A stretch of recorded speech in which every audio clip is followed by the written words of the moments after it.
aktivitas dan pelayanan Anda melalui renungan pagi Pulang ke Rumah, dituliskan oleh Ellen G. White bersama Pendeta Denny Kanejo. Selamat mendengarkan. Salam, selamat pagi para pendengar yang setia.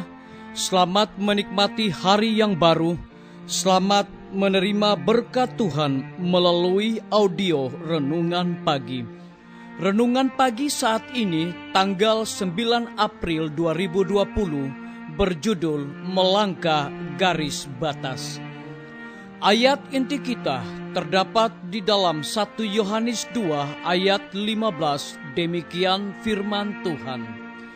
Janganlah kamu mengasihi dunia dan apa yang ada di dalamnya.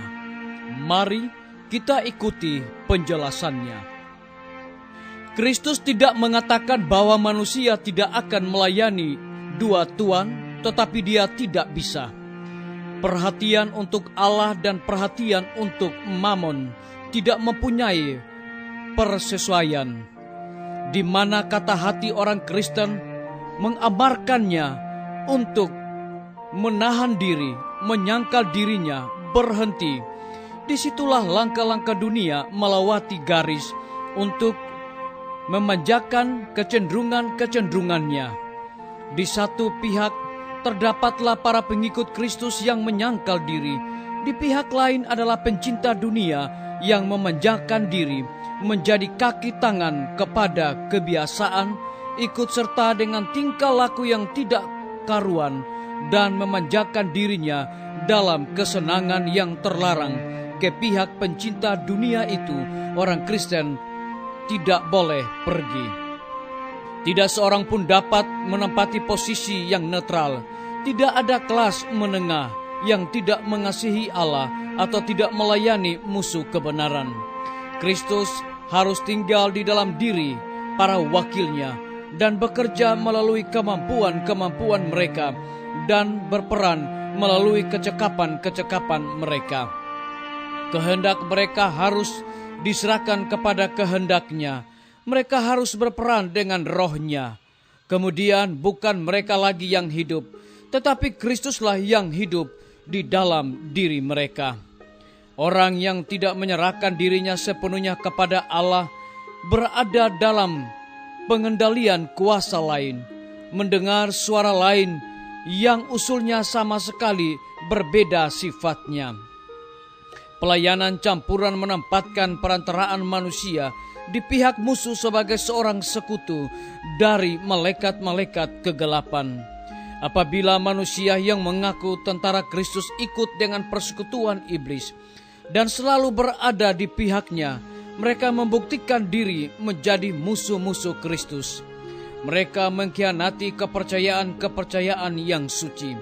Mereka membentuk suatu hubungan antara iblis dan tentara-tentara yang benar, agar melalui perantara-perantara ini, musuh itu senantiasa bekerja untuk mencuri hati tentara-tentara Kristus.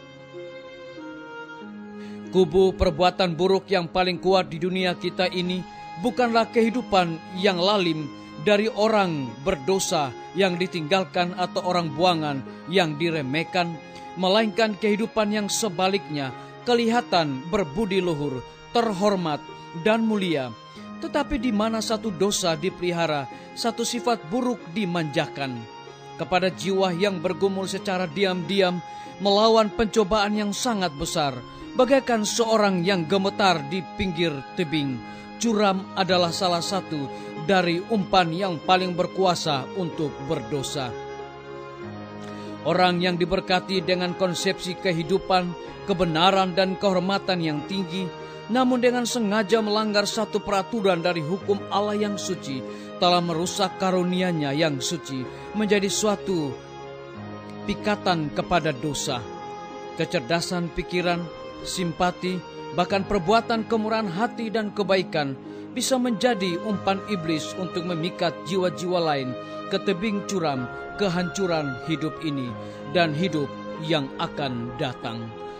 Dicatat di dalam buku Khotbah di atas bukit, halaman 106 hingga 107. Saudara-saudaraku, para pendengar yang setia dimanapun Anda berada saat ini, semoga firman Tuhan hari ini akan menjadi berkat rohani bagi kita semua dalam melakukan aktivitas kita masing-masing. Saya mengajak semua para pendengar untuk berdoa bersama-sama. Bapa kami yang bersemayam di dalam takhta kerajaan sorga, terima kasih oleh karena nasihat firman Tuhan di pagi hari ini mengingatkan kembali kepada kami agar supaya kami jangan mengasihi dunia dan apa yang ada di dalamnya. Terpujilah nama-Mu ya Tuhan. Saat ini hamba menyerahkan pimpinan-pimpinan organisasi gereja Tuhan dari tingkat yang tertinggi sampai kepada jemaat-jemaat, bahkan seluruh gembala jemaat. Tuhan urapi mereka dengan kuasa Roh Kudus-Mu, agar di tengah-tengah menyebarnya virus corona ini, biarlah mereka selalu berharap sungguh-sungguh kepada Tuhan dan mereka memiliki semangat untuk melayani umat-umat Tuhan. Hamba juga berdoa kiranya Tuhan memberkati semua guru-guru, para kepala sekolah dan semua anak didik yang sedang mengikuti masa liburan oleh karena berkembangnya virus corona. Dimanapun mereka berada saat ini, Tuhan lindungi dan pelihara mereka. Hamba menyerahkan tim medis ke dalam tangan Tuhan. Engkau berkati dokter, perawat, bidan, dan semua para pekerja kesehatan dan juga relawan kesehatan dimanapun mereka berada saat ini. Karena mereka sedang berada di garda paling depan untuk memutuskan mata rantai berkembangnya virus corona. Tuhan, tolonglah negara kami Bapa. Bantulah provinsi kami Tuhan. Kirimlah Roh Kudus-Mu untuk halaukan semua daripada virus corona, agar supaya kami sebagai umat-umat Tuhan dan juga para tim medis akan melayani dengan penuh sukacita. Hamba menyerahkan TNI, Polri, PNS, wira swasta, petani, pedagang, nelayan ke dalam tangan Tuhan. Engkau berkati mereka dengan kasih dan setia-Mu ya Tuhan.